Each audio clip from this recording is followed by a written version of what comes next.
Alam niyo ba hindi ring light yung gamit ko? Gusto niyo malaman?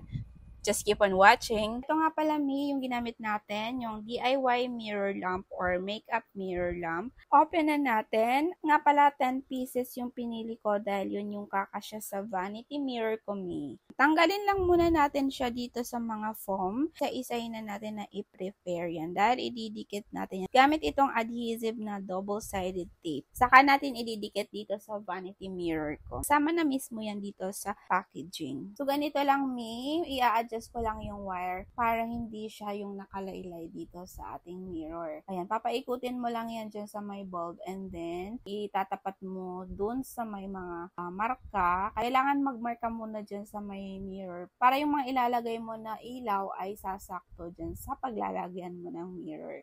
Ayan, katulad nito, meron na yung mga marka bago ko inilagay itong ating pailaw. So, tapusin lang muna natin. Sa mga magtatanong naman, yung details ng ating makeup mirror lamp ay, yung power niya ay 10 watts. Power supply niya is 5 volts 2A at wala po siyang power adapter kapag binili nyo siya. And yung light source niya ay LED, 9 level brightness at naa-adjust din. Power line natin is 2 meters. Yung installation naman niya ay stick mo lang siya sa mirror with double-sided adhesive tape. So meron tayo, Mima, na 3 color modes, color temperature, white light 6,500K, natural white light 4,000K, warm white light is 3,000K. Yan yung mga color temperature natin. Meron na din tong switch. Nare-reduce yung kanyang brightness and color temperature na switch mo din. Maganda to mga Mi sa mag-start pa lang na mag-makeup tutorial or sa mga gagawa ng makeup videos dahil mismo ididikit mo sa vanity mirror mo kung saan ka mag-makeup. So, yun lang. So, kung gusto nyo din, mag-check out na kayo dyan sa Yellow Basket.